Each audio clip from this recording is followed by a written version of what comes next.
another project you can choose from for your Art to Remember assignment is the Cacti Sunset, which is a nice desert scene. I'm going to start by drawing a horizon line. This is where my sky is touching the ground.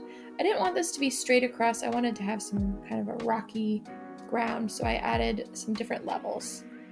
Now I'm going to draw a large cylinder by doing a big upside down U. And I'm going to do a few of these, and this is going to make the trunk of my cactus. Now I'm going to do some curved, almost like the letter J, the curve and then a straight line up for the branch, and I'm going to connect that with another J, and then that will make an arm or a branch of my cactus. And I'm going to repeat this on all of my different cactus shapes until I have as many branches as I would like.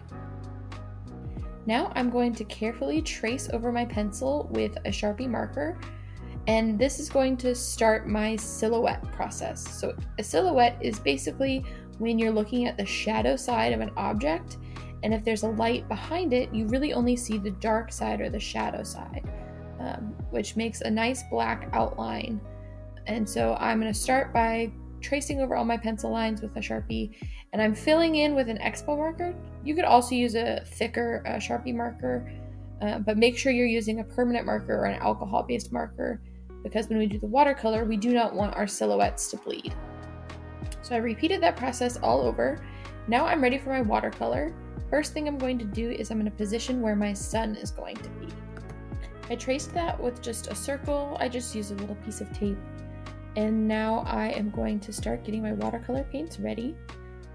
First thing I did is I cleaned off my tray so I had lots of room to mix up new colors. Then I'm going to start with my yellow, and I'm going to mix up a very pale yellow. To make colors lighter, you add lots of water to the color. So I'm making a little puddle of water and adding a little bit of yellow, and that will make my pale yellow color for the sun. And then I'm going to fill in that circle that I traced with that yellow. If it's ever too light, you can always go darker by adding more of the color. And I'm filling in my circle with the yellow. I'm going to repeat that for my whole circle.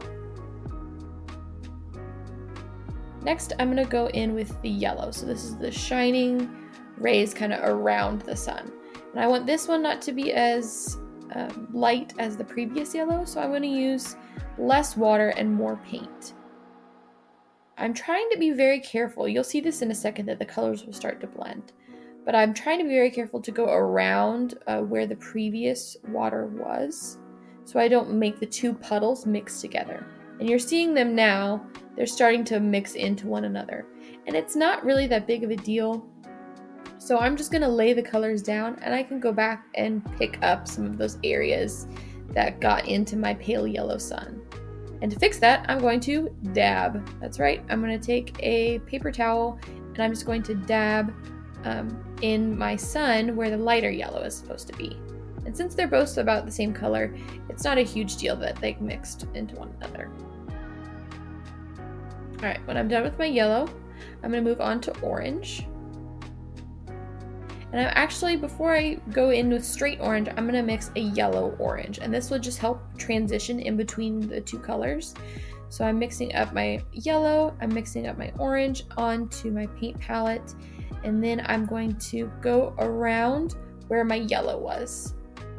So I'm making just a little ring around my yellow, my previous color.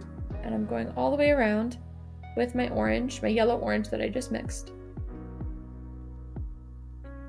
Now I'm ready for my bright orange.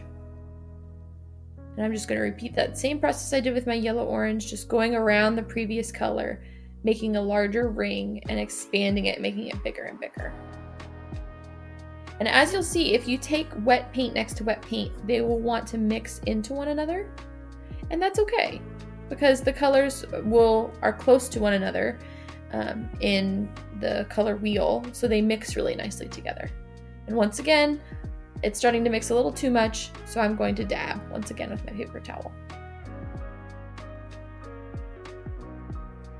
Now I'm ready for my next color, which is going to be red-orange. So I'm mixing up some orange on my palette and then rinsing my brush before I go into my red, getting some red and putting that onto my paint palette.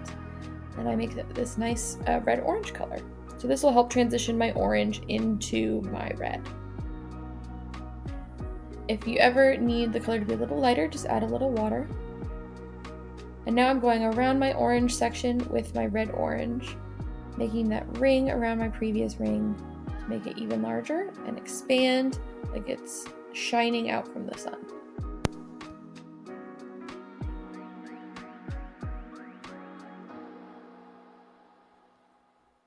Now I'm ready to go in with my red when my red-orange is done, and I'm going to go around my red-orange just like I've done all those times before.